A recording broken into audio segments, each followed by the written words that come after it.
Good evening students. तो आप लोग सब कैसे हैं? सब बढ़िया ही होंगे और सबको बढ़िया ही होना चाहिए। अभी ये जो समय है ये आपके लिए बहुत इम्पोर्टेंट है, इसीलिए आप अपना हेल्थ का बहुत अच्छे से ध्यान रखिए क्योंकि अभी ठंड बढ़ चुकी है। तो आप अब देखिए आपके इलाके में किस प्रकार की ठंड है। तो जैसे भी हो लेकिन आपको अपना हेल्थ का पूरा भरपूर ध्यान रखना है क्योंकि अभी इस समय अगर आपका तबीयत खराब हो जाता है तो आपके एग्जाम में डायरेक्ट इफेक्ट पड़ेगा। इसलिए आपको अपना हेल्थ का सबसे अच्छा ध्यान रखना है सबसे पहले। तो आज हम केमिस्ट्री का first chapter chemical change and equation देखने वाले हैं। इससे पहले हम लगातार 2 वीडियो मैथ का अपलोड कर चुके हैं जिसमें हम first chapter and second chapter देख चुके हैं। तो आज हम साइंस के फर्स्ट चैप्टर देखते हैं जो है chemistry chemical change and equation. तो इसमें सबसे पहले हम chemical change and physical change के बारे में देखते हैं। Chemical change and physical change. तो हमें इन दोनों के बारे में डिफरेंस पता होना चाहिए। तो जब केमिकल चेंज होता है तो न्यू सब्सटेंस का फॉर्मेशन होता है, means that type of reaction in which new substance are formed that reaction is called chemical change या और chemical reaction. And physical change that type of reaction it is not a reaction. Here no new substance is formed. In chemical change new substance are formed,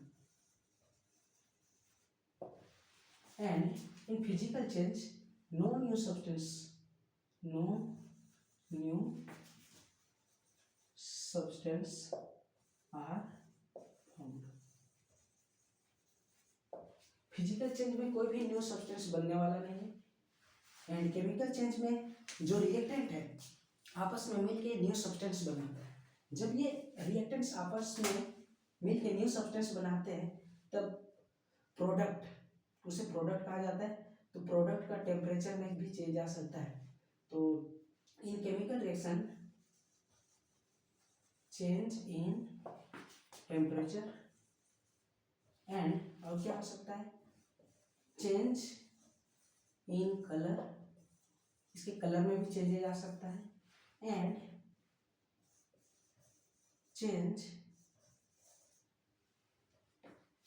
change in formation of precipitation and formation of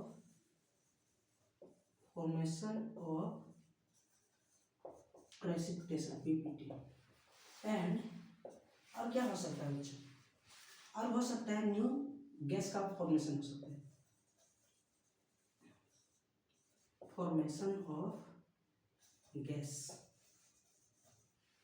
तो इस type से chemical changes में difference आ सकता है या change in temperature हो सकता है, उसका कलर में चेंज आ सकता है, प्रेसिपिटेशन का फॉर्मेशन हो सकता है या कोई न्यू गैस का चेंज हो सकता है, गैस का फॉर्मेशन हो सकता है एंड स्मेल में भी चेंज आ सकता है,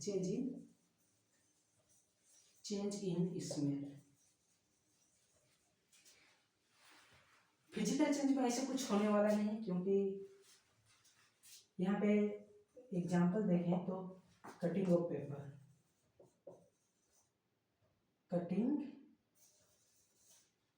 कटिंग ऑफ पेपर।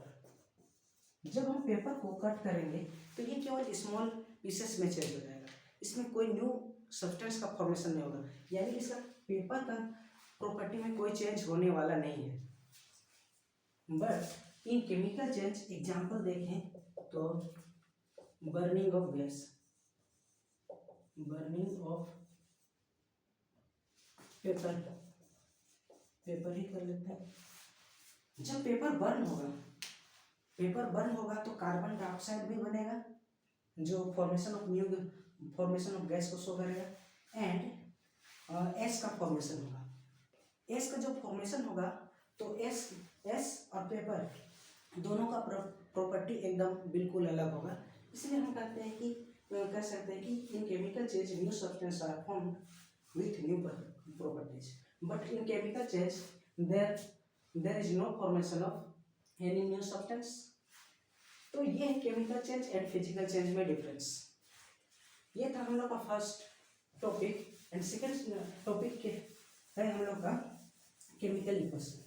तो बच्चों जब केमिकल रिएक्शन होता है, तो केमिकल रिएक्शन को सेंटेंस में लिखना बहुत बड़ी दिक्कत की बात हो सकती है, क्योंकि ये इसे लिखने में हमें लंबे टाइम लग सकता है, टाइम ज़्यादा लगेगा। तो इसीलिए केमिकल रिएक्शन होता है उसे इक्वेशन के फॉर्म में लिखा जाता है। That means chemical equation is the representation of chemical reaction. Chemical equation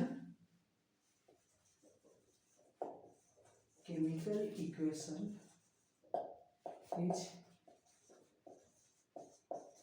representation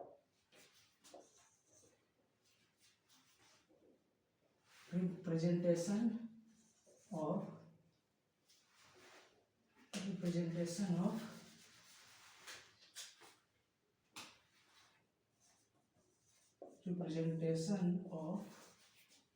chemical change, representation of chemical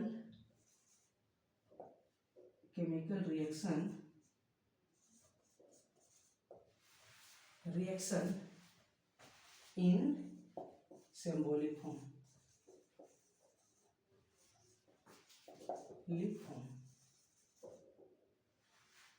symbolic form। यानी केमिकल रिएक्शन को जो इक्वेशन के फॉर्म सिंबॉलिक रिप्रेजेंटेशन करते हैं, यही है केमिकल इक्वेशन।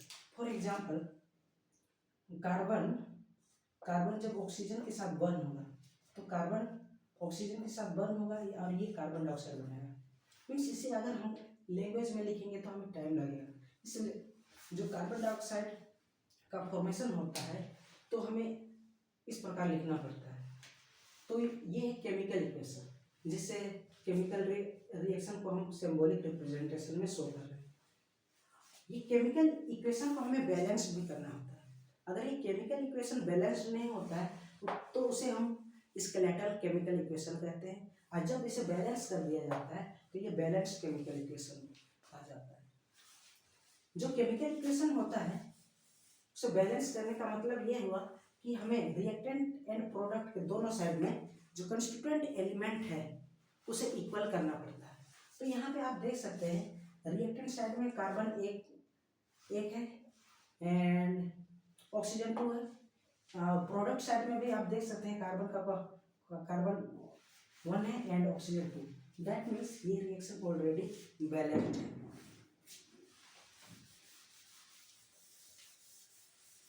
एक इक्वेशन देखते हैं,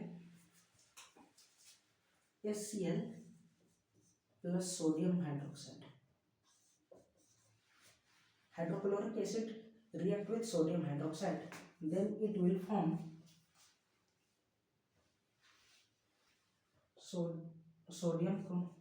sodium chloride and H2O। ये केमिकल इक्वेशन है जो हाइड्रोक्लोरिक एसिड का रिएक्शन सोडियम हाइड्रोक्साइड के साथ उसे शो करता है। तो हम यहाँ पे देखेंगे कि जब इसे बैलेंस करना होगा तो हमें देखना होगा कि कंस्टिट्यूएंट एलिमेंट दोनों साइड इक्वल है या नहीं।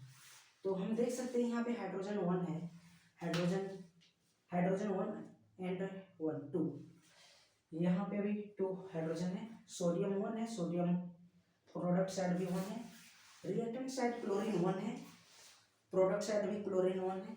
दैट मीन्स ये रिएक्शन भी ऑलरेडी बैलेंस्ड है।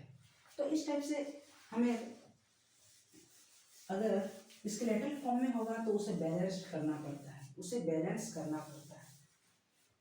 तो कुछ रिएक्शन देखते हैं जिसे हम बैलेंस कर सकते, हमें बैलेंस करना पड़ेगा। तो फॉर एग्जांपल एक एक एग्जांपल देखते हैं FeSO4।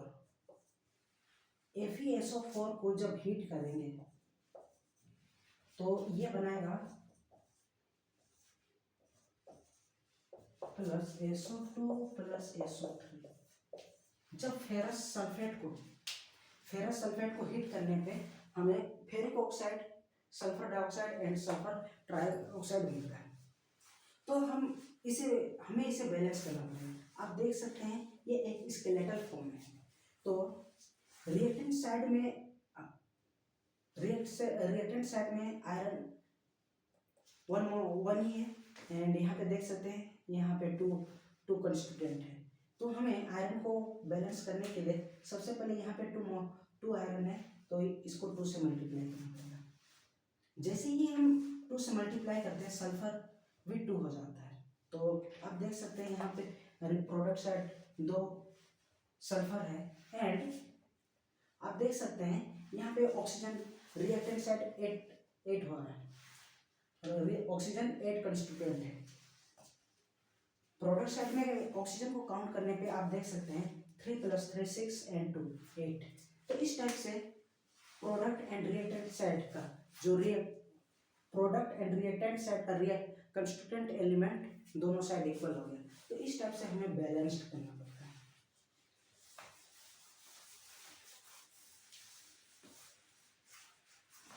नेक्स्ट टॉपिक देखते हैं type of reaction.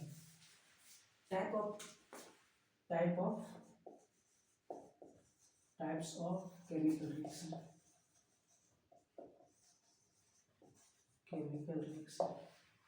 Type of chemical reaction में सबसे फर्स्ट टाइप है combination reaction.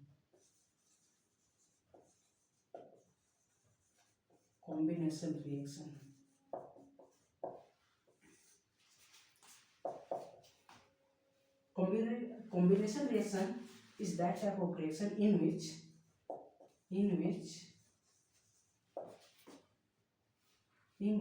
two or more than two reactant are react and form a single product।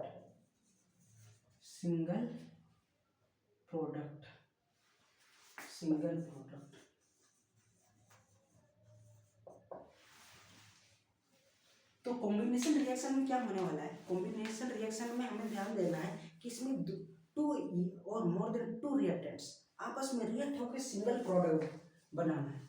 जब एग्जाम में आएगा तो हमें इसी चीज से हमें डिस्टिंग्विश कर सकते हैं, इसी चीज से हम उसे पहचान सकते हैं कि कौन सा रिएक्शन कॉम्बिनेशन रिएक्शन है। तो कॉम्बिनेशन रिएक्शन में 2 और मोर देन 2 रिएक्टेंट्स आपस में रिएक्ट होकर सिंगल प्रोडक्ट बनाएगा H2O। आप देख सकते हैं हाइड्रोजन एंड ऑक्सीजन दोनों रिएक्ट करके वाटर का फॉर्मेशन कर रहा है। तो यहाँ पे 2 रिएक्टेंट सिंगल प्रोडक्ट का फॉर्मेशन कर रहा है। That means it is example of combination reaction. अब आप यहाँ पे देख सकते हैं कि हाइड्रोजन रिएक्टेंट साइड 2 कॉन्स्टिट्यूएंट है, हाइड्रोजन का प्रोडक्ट साइड भी 2 कॉन्स्टिट्यूएंट है, but oxygen reactant side 2 constituent है, बट प्रोडक्ट में एक ही है। तो हमें ऑक्सीजन को 2 करने के लिए हमें यहाँ पे 2 से मल्टीप्लाई करना पड़ेगा। तो जैसे ही हम 2 से मल्टीप्लाई करते हैं तो हाइड्रोजन 4 कॉन्स्टिट्यूएंट हो जाता है। तो रिएक्टेंट को भी इक्वल करने के लिए ये हाइड्रोजन को भी 2 से मल्टीप्लाई करना पड़ेगा। इस बात को ध्यान रखना है। सेकेंड एग्जाम्पल हो जाता है carbon plus oxygen, it will form carbon dioxide. And next sodium nitrogen plus hydrogen gas, it will form NH3 ammonia. And हमें इसे बैलेंस करना होगा। बैलेंस करने के लिए हम यहाँ पे 2 से मल्टीप्लाई करेंगे जैसे 2 से मल्टीप्लाई करेंगे हाइड्रोजन 6 कंस्टिट्यूएंट हो जाएगा, तो हमें रिएक्टेंट साइड 3 से मल्टीप्लाई करना पड़ेगा ताकि हमारा हाइड्रोजन बैलेंस्ड हो पाए। तो जैसे ही हम इसे 3 से मल्टीप्लाई करते हैं ये इक्वेशन भी बैलेंस्ड हो जाता है।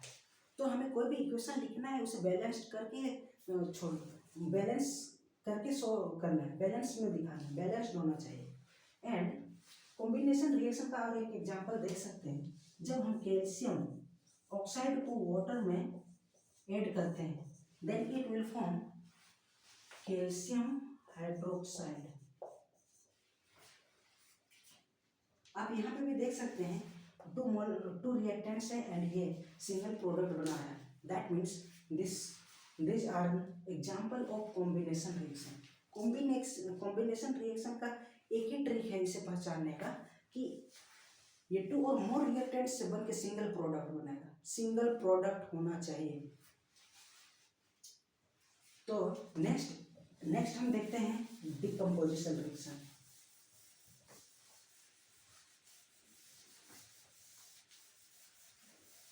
नेक्स्ट है डिकम्पोजिशन रिएक्शन।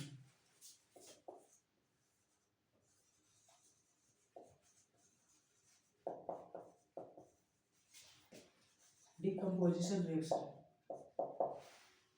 डिकम्पोजिशन रिएक्शन में क्या होने वाला है स्टूडेंट्स, जैसे ऑक्सीडेशन कॉम्बिनेशन रिएक्शन में 2 और मोर देन 2 रिएक्टेंट मिलकर सिंगल प्रोडक्ट बना रहा था, तो जस्ट इसमें उसका ऑपोजिट है, उसका जस्ट उल्टा है। यहाँ पे सिंगल रिएक्टेंट होगा जो टूट कर 2 और मोर देन 2 प्रोडक्ट में प्रोडक्ट देगा। फॉर एग्जाम्पल जैसे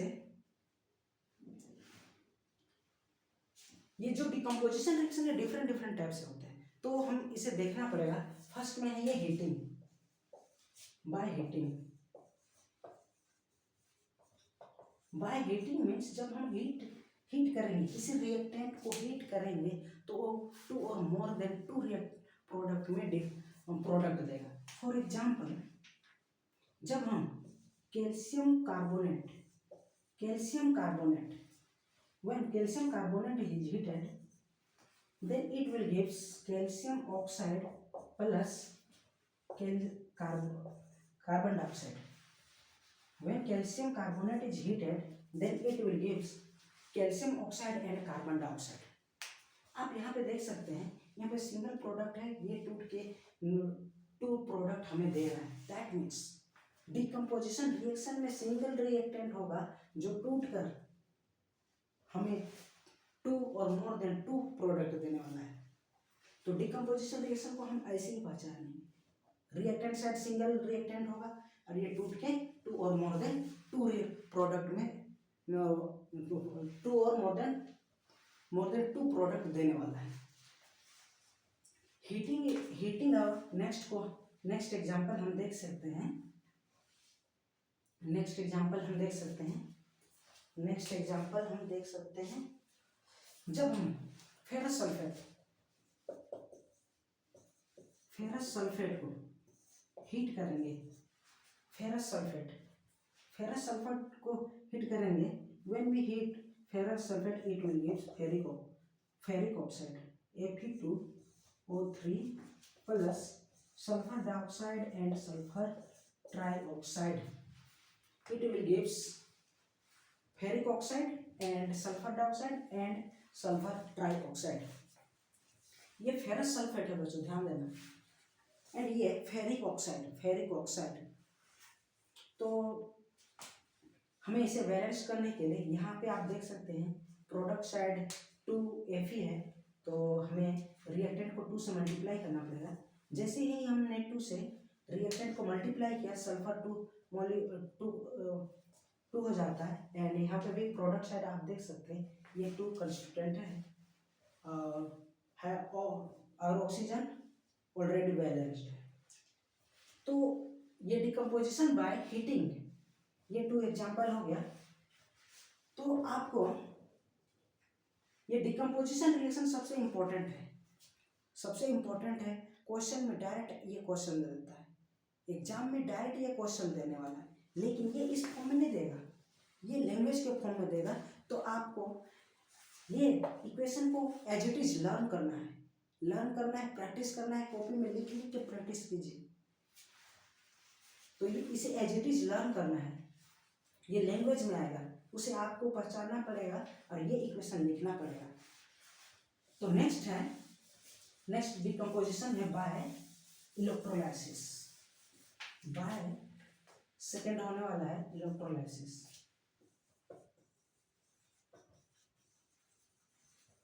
इलेक्ट्रोलाइसिस मीन्स इलेक्ट्रोलाइसिस में क्या होने वाला है, हम इलेक्ट्रिक पास करेंगे।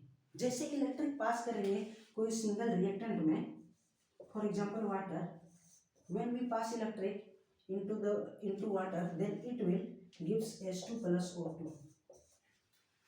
H2 plus O2 में ये टूट जाएगा इलेक्ट्रोलाइसिस करने पे। जैसे ही हम वाटर में इलेक्ट्रिक पास करेंगे ये H2 plus O2 में टूट जाने वाला है। तो आप यहाँ पे भी देख सकते हैं रिएक्टेंट सिंगल है एंड ये दो प्रोडक्ट दे रहे हैं, तो ये भी एक डिकम्पोजिशन रिएक्शन का एग्जाम्पल है। तो इलेक्ट्रोलाइसिस का एक ही एग्जाम्पल है, तो इसे हमें बैलेंस करना पड़ेगा। ये बैलेंस होगा। आपकी एनसीईआरटी बुक में इलेक्ट्रोलाइसिस का एक ही एग्जाम्पल दिया हुआ है, तो यही है बस। And second exam and third decomposition reaction है बाय सनलाइट।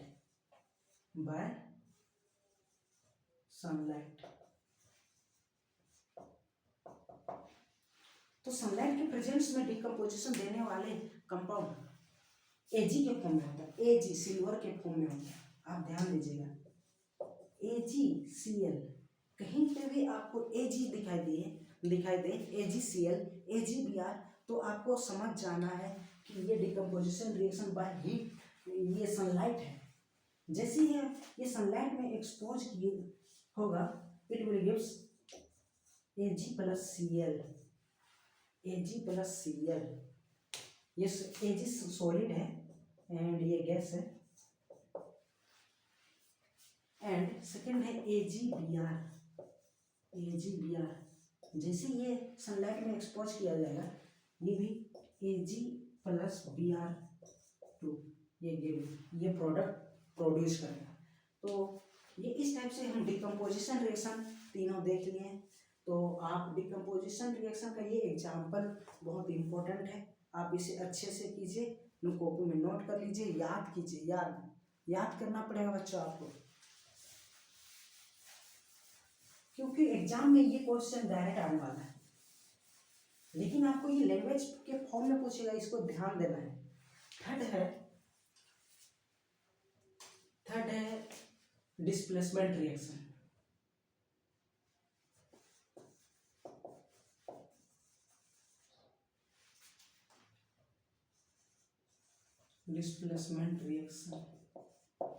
थर्ड है डिस्प्लेसमेंट रिएक्शन।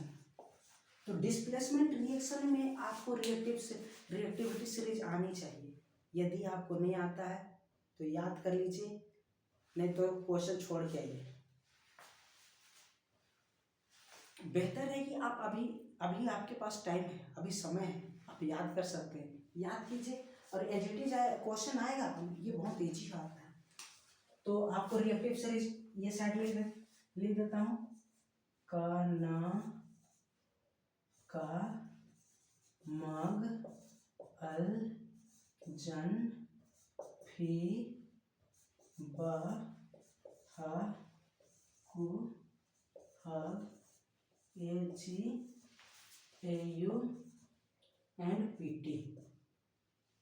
AgAu-PT ये रिएक्टिव सीरीज है। जैसे जैसे हम नीचे जाएंगे रिएक्टिविटी डिक्रीज होगा, रिएक्टिविटी डिक्रीज होगा। जैसे हम डाउन जाएंगे रिएक्टिविटी डिक्रीज होगा, इस बात को ध्यान देना है। तो इसमें डिस्प्लेसमेंट रिएक्शन में क्या होने वाला है, हाईली रिएक्टिव एलिमेंट अपने से लिस्ट रिएक्टिव एलिमेंट को डिस्प्लेस कर देगा। फॉर एग्जांपल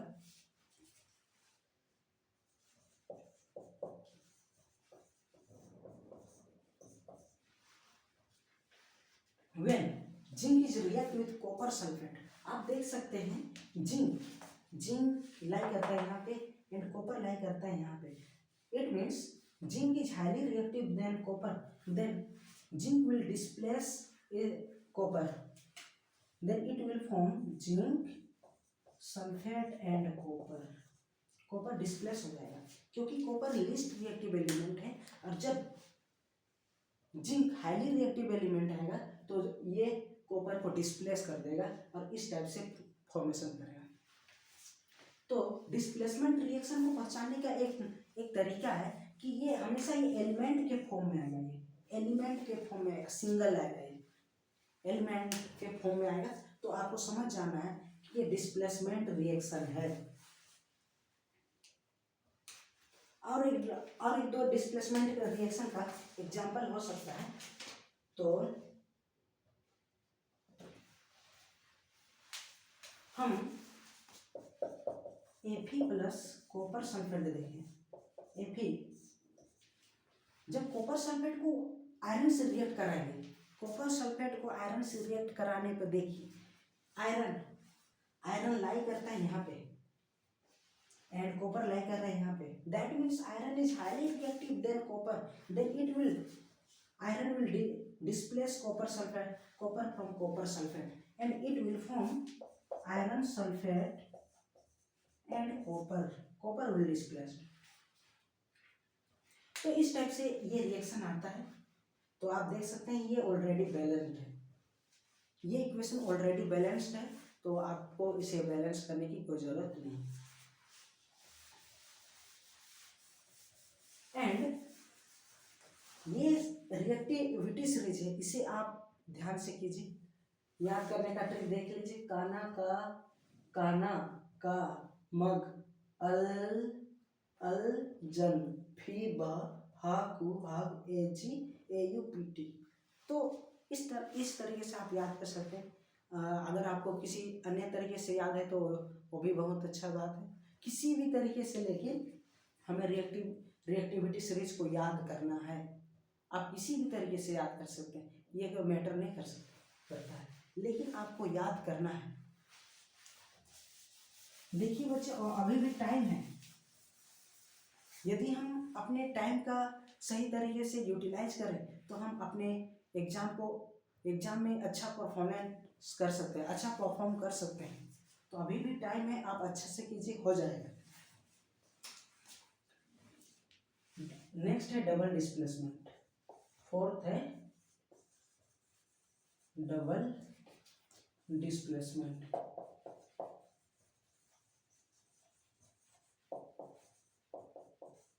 डबल डिस्प्लेसमेंट, यदि आपको कोई भी टॉपिक में कोई डाउट होता है तो जरूर कमेंट कीजिए, तो मैं आपके डाउट को जरूर से जरूर सॉल्व करूंगा। तो कोई भी टॉपिक हो, आप बेझिझक कमेंट कीजिए। तो डबल डिस्प्लेसमेंट में क्या होने वाला है, इसमें हमें आयन मिलेगा, सोल्ट मिलेगा, इसमें salt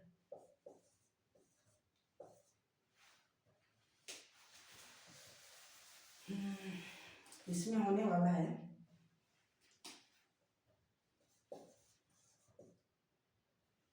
barium chloride and sodium sulphate. When barium chloride and sodium sulfate is react, then it will exchange their ion. Here, barium is positive, chlorine is negative, sodium is positive, sulfur is negative। तो यहाँ पे क्या होने वाला है, barium इस salt के minus ion से रिएक्ट कर लेगा और ये इससे रिएक्ट कर लेगा। दैट मीन्स ये दोनों आपस में अपने आयन्स को एक्सचेंज कर लेंगे। बेरियम सर प्लस चार्ज है, तो ये माइनस चार्ज वाले के साथ या रिएक्ट करेगा, तो ये बनाएगा बेरियम सल्फेट एंड सोडियम और क्लोरीन दोनों रिएक्ट कर लेंगे और सोडियम क्लोराइड का फॉर्मेशन करेंगे। तो देख लीजिए, इस टाइप से डबल डिस्प्लेसमेंट हमेशा सोल्ट के फॉर्म में आएगा, और यहाँ पे दो सोल्ट होगा, दोनों सोल्ट, और ये दोनों सोल्ट अपने आयन को आपस में एक्सचेंज कर लेंगे। यही ट्रिक है पहचानने का, और कोई दूसरा ट्रिक है नहीं इसमें। तो ये जो रिएक्शन है इसे आप याद कर लीजिए, ये भी लैंग्वेज के फॉर्म में आता है। डबल डिस्प्लेसमेंट और थर्मल डिकम्पोजिशन, ये बहुत इंपॉर्टेंट रिएक्शन है, आप इसे एज इट इज याद कर लीजिए, एग्जाम में आने ही वाला है। और इक्वेशन को, रिएक्शन को आप लिख लिख के प्रैक्टिस कीजिए, एक बार नहीं, दो बार नहीं, 3-4 बार यू लिखिए। रिएक्शन याद होना चाहिए। यदि आप केवल देख के जाएंगे एग्जाम में, जैसे ही क्वेश्चन आएगा इक्वेशन लिख नहीं पाएंगे, ये 100% है। इक्वेशन लिखने में आपको कन्फ्यूजन हो जाएगी, इसलिए आप लिख लिख के प्रैक्टिस कीजिए, जरूर से जरूर ये एग्जाम में आएगा, और ये आप इजी से कर सकते हैं। नेक्स्ट होने वाला है oxidation and reduction. Oxidation and reduction, तो ऑक्सीडेशन एंड रिडक्शन में डिफरेंस देख लेते हैं। ऑक्सीडेशन एंड रिडक्शन, ये भी बहुत छोटा सा इजी टॉपिक है। ऑक्सीडेशन में क्या होता है, ऑक्सीजन ऐड होता है, एडिंग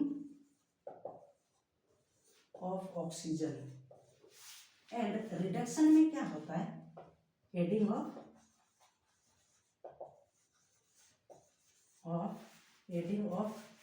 हाइड्रोजन,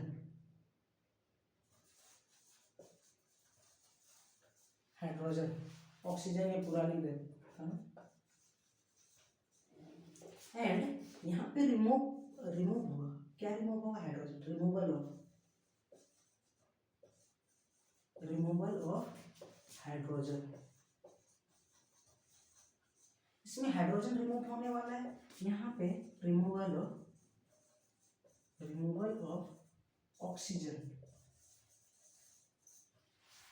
ऑक्सीडेशन में हाइड्रोजन रिमूव होगा, ऑक्सीजन ऐड होगा।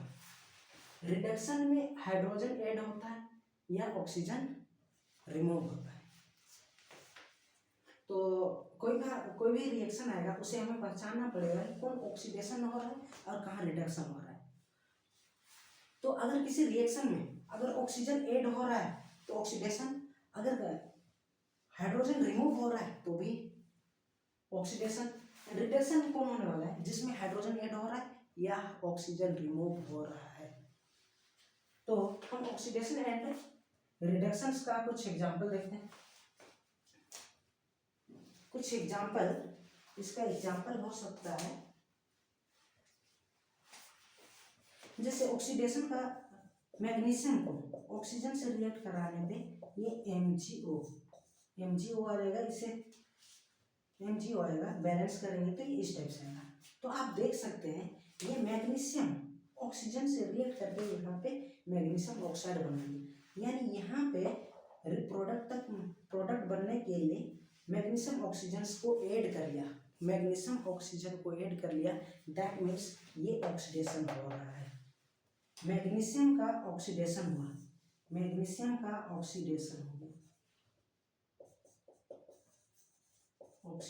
गया, और ऑक्सीडेशन कराने में कौन हेल्प कर रहा है, ऑक्सीजन। तो इसे कहते हैं oxidising agent. Then oxygen is oxidising agent, this one is oxidising agent, and magnesium का ऑक्सीडेशन हो रहा है। नेक्स्ट में आप देख सकते हैं H2+O2, ये H2O हो रहा है। आप यहाँ पे देख सकते हैं, इसे बैलेंस करेंगे तो इस टाइप से हो जाएगा। तो आप यहाँ पे देख सकते हैं ये यहाँ पे सिंगल हाइड्रोजन है, ये ऑक्सीजन ऐड करके, ऑक्सीजन एक्सेप्ट करके H2O बना लेते हैं, मीन्स इसका ऑक्सीडेशन हो रहा है। एंड ऑक्सीडेशन कराने में ये ऑक्सीजन हेल्प कर रहा है, तो ऑक्सीडाइजिंग एजेंट ये रहने वाला है, ऑक्सीडेशन इसका हो रहा है। आप यहाँ पे भी देख सकते हैं, यहाँ पे ऑक्सीजन 2 है, ऑक्सीजन 2 मोल ये है, O2 है, बट ये O यहाँ पे सिंगल ऑक्सीजन है, दैट मीन्स ऑक्सीजन रिमूव हुआ है। यहाँ पे आप देख सकते हैं ऑक्सीजन, एक ऑक्सीजन रिमूव हो गया, दैट मीन्स ये रिडक्शन हुआ है, ये रिडक्शन हुआ है, रिडक्शन हुआ है इसका, ये इसका ऑक्सीजन का रिडक्शन हुआ, that means H2 is reducing agent. तो जिसका ऑक्सीडेशन हो रहा है उसके बगल में जो उसको ऑक्सीडाइज कराने में हेल्प कर रहा है उसे कहेंगे ऑक्सीडाइजिंग एजेंट, और जिसका रिडक्शन हो रहा है उसके बगल में जो एलिमेंट है, जो उसको रिडक्शन कराने में हेल्प कर रहा है उसे कहेंगे रिड्यूसिंग एजेंट। तो ये भी क्वेश्चन में आता है, ये मोस्ट इम्पोर्टेंट है कि किसका ऑक्सीडेशन हो रहा है, किसका रिडक्शन हो रहा है, कौन ऑक्सीडाइजिंग एजेंट है, कौन रिड्यूसिंग एजेंट है। तो इससे अच्छे से कीजिएगा। फिर रिडक्शन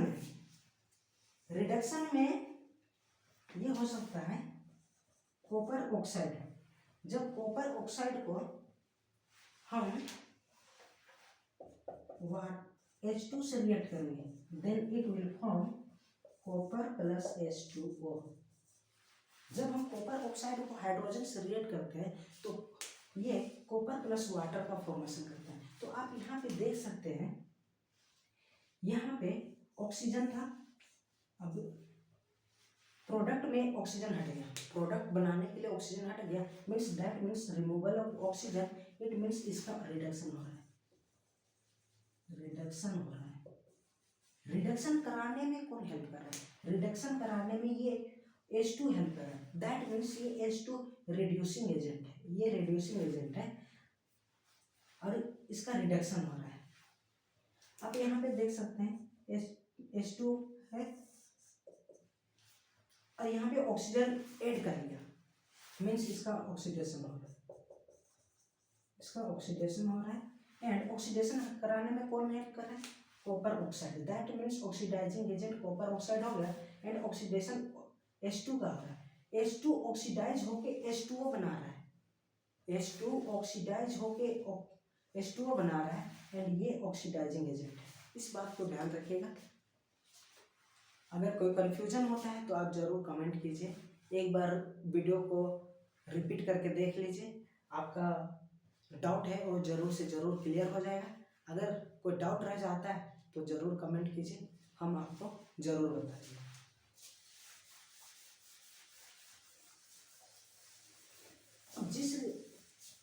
अब जिस रिएक्शन में सेम रिएक्शन जहाँ पे जैसे अभी हमने देखा copper oxide H2 it is forming copper plus H2O। तो हमने यहाँ पे देखा यहाँ पे इसका रिडक्शन हो रहा है, इसका रिडक्शन हो रहा है एंड इसका ऑक्सीडेशन हो रहा है, इसका ऑक्सीडेशन हो रहा है। तो जिस भी रिएक्शन में रिडक्शन एंड ऑक्सीडेशन दोनों हो उसे रिडॉक्स रिएक्शन कहते हैं, ध्यान दीजिएगा।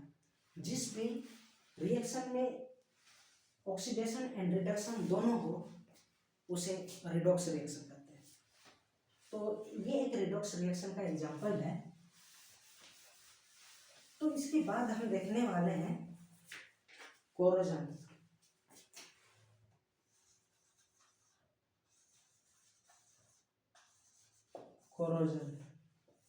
कोरोजन मीन्स क्या है, ऑक्सीडेशन ऑफ मेटल। अगर कोई मेटल ऑक्सीडाइज हो जाता है, ऑक्सीजन के प्रेजेंस में ऑक्सीडाइज हो जाता है तो उसे कहेंगे कोरोजन। तो ये कोरोजन आयरन भी करता है, जिसे हम रस्टिंग कहते हैं। आयरन अगर कोरोजन हो गया, oxidation of iron, that is called rusting, that is an example of corrosion. Rusting भी कोरोजन का ही एग्जांपल है, जिसमें आयरन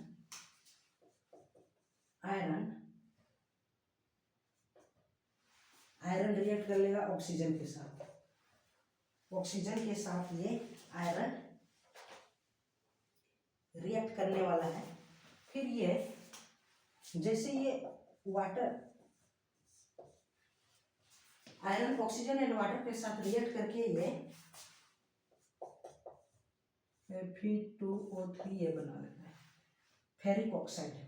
ये फेरिक ऑक्साइड प्लस इसमें कुछ मॉलिक्यूल्स ऑफ वाटर भी होता है।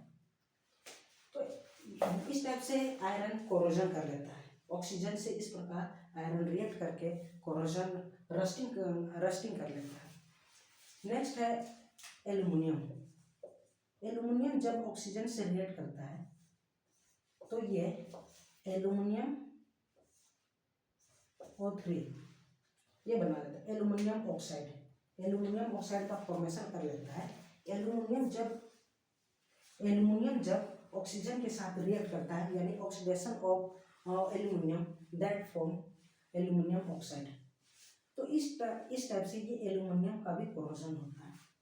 अब यही एल्युमिनियम जब अपर लेयर पे एक एल्युमिनियम ऑक्साइड का परत बना लेता है तो ये उसको फर्दर ऑक्सीडाइज होने से बचाता है। तो ये एक प्रोटेक्टिंग लेयर की तरह भी बिहेव करता है। तो ये भी क्वेश्चन पूछा जाता है, तो आप इसे भी ध्यान से कीजिएगा।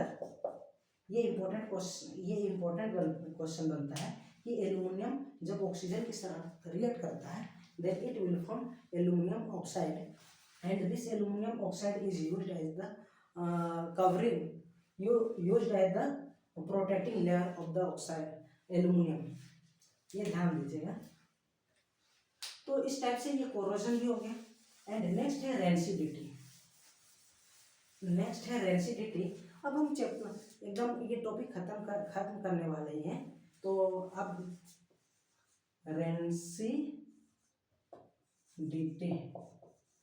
रेंसिडिटी में क्या होता है, इसमें फैट एंड ऑयल का ऑक्सीडेशन हो जाता है। इसमें फैट एंड ऑयल का ऑक्सीडेशन हो जाता है और ये फूड खराब हो जाता है। जब ये ऑक्सीडाइज होता है तो ये खराब हो जाता है। इसीलिए जो कुरकुरे होते हैं, चिप्स होते हैं, लेस होते हैं, उसमें गैस भरा जाता है, in gas that is nitrogen, so that fat and oil oxidise ना हो पाए। ये है रेंसिडिटी। एक मार्क्स में डायरेक्ट ये क्वेश्चन पूछ सकता है। अब हम कोरोजन या रस्टिंग होने से मेटल को रस्टिंग होने से बचाने के लिए, कोरोजन से बचाने के लिए हम उस पर पेंट अप्लाई कर सकते हैं, ऑयलिंग कर सकते हैं। इस टाइप से हम उसे प्रोटेक्ट कर सकते हैं, इलेक्ट्रोप्लेटिंग कर सकते हैं, गैल्वेनाइजिंग कर सकते हैं। ये डिफरेंट मेथड है जिससे हम रस्टिंग होने से, कोरोजन होने से बचा सकते हैं मेटल को। एंड ये जो रिएक्शन है इसे हम दो टाइप से डिवाइड कर सकते हैं। जितने भी रिएक्शन हम पढ़े इसे हम दो टाइप से डिवाइड कर सकते हैं। फर्स्ट है एक्सोथर्मिक रिएक्शन।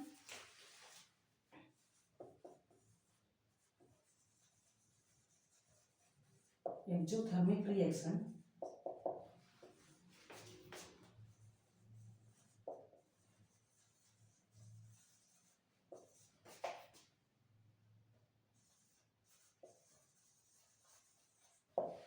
एक्सोथर्मिक रिएक्शन में क्या होने वाला है, इसमें हीट एनर्जी रिलीज होता है। हीट एनर्जी इसमें रिलीज होता है। एक्सो दैट मीन्स एग्जिट। ये एग्जिट से बना है, ये एग्जिट से बना है। एग्जिट से इस टाइप से याद कर सकते हो, एग्जिट से बना है। एग्जिट मीन्स होता है निकलना, यानी इस एक्सोथर्मिक रिएक्शन में हीट एनर्जी रिलीज होता है। तो ऐसा reaction, that type of reaction in which heat energy is released, that reaction is called exothermic reaction। and for example में हम ले सकते हैं burning of gas। सेकेंड दे सकते हैं डिकम्पोजिशन ऑफ फूड, डिकम्पोजिशन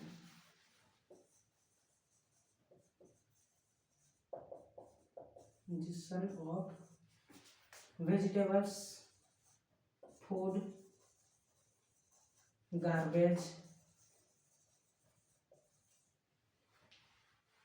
तो ये डिकम्पोजिशन रिएक्शन है कि ये जब डिकम्पोज होता है तो हीट एनर्जी रिलीज करता है। एंड तीसरा कर सकते हैं रेस्पिरेशन,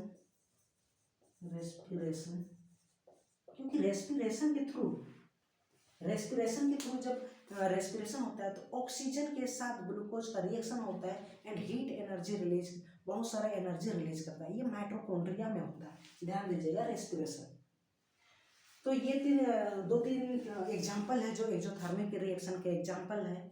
अब इसमें ये भी ऐड कर सकते हैं, जब कैल्शियम ऑक्साइड को वाटर में आप ऐड करते हैं तो ये कैल्शियम हाइड्रोक्साइड का फॉर्मेशन करता है और बहुत सारा हीट एनर्जी रिलीज करता है। ये भी एक एक्सोथर्मिक रिएक्शन का एग्जाम्पल है। तो इस टाइप से 3-4 एग्जाम्पल हो गए, आप इसे देख सकते हैं। आप इसे केमिकल इक्वेशन के फॉर्म में भी ले सकते हैं। कोई भी ये रेस्पिरेशन को भी आप केमिकल इक्वेशन के फॉर्म में लिख सकते हैं। बर्निंग ऑफ गैस को भी लिख सकते हैं। बर्निंग ऑफ गैस कोई सा भी, मीथेन, इथेन, ब्यूटेन, प्रोपेन, जो भी लिखना है आप लिख लीजिए। जब ये ऑक्सीजन से रिएक्ट करेगा तो हमेशा ये कार्बन डाइऑक्साइड एंड वाटर दे देगा। यहाँ पे इथेन हो, मीथेन, ये मीथेन है, इथेन हो, प्रोपेन हो, ब्यूटेन हो, कुछ भी हो, ये ऑक्सीजन से रिएक्ट करेगा। दैट मीन्स बर्न होके ये carbon dioxide and water and heat energy release करता है। ये ध्यान दीजिएगा। रेस्पिरेशन में क्या होता है, रेस्पिरेशन में ग्लूकोज H6 O6 ये ऑक्सीजन से रिएक्ट करेगा एंड ये कार्बन डाइऑक्साइड, वाटर और एनर्जी रिलीज करेगा। तो इस टाइप से आप एक्सोथर्मिक रिएक्शन अच्छा से कर लीजिए। ये उसके बाद आता है एंडोथर्मिक रिएक्शन।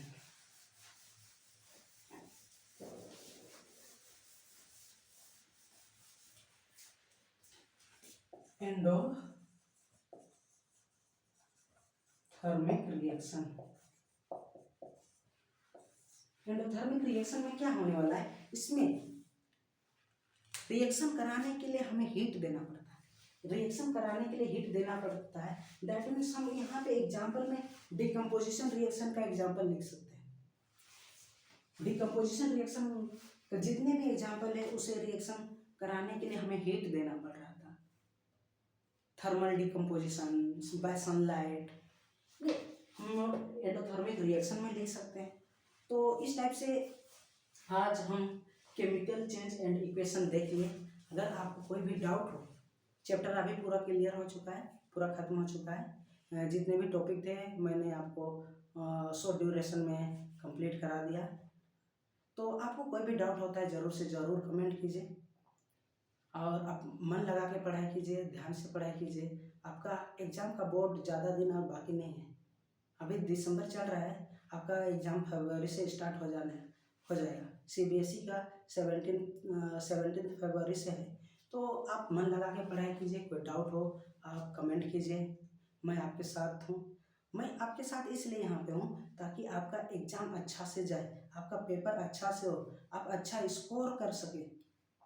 तो आपको कोई भी डाउट हो आप बेझिझक कमेंट कीजिए, मैं आपका प्रॉब्लम का सॉल्व ज़रूर से ज़रूर करूँगा। तो ठीक है, आज इतना ही। आज वीडियो को बंद करते हैं फिर, ठीक है। तो सबको गुड नाइट, अच्छे से पढ़ाई कीजिए, अपना ध्यान रखिए, अपना स्वास्थ्य का ध्यान रखिए। ठीक है, बाय।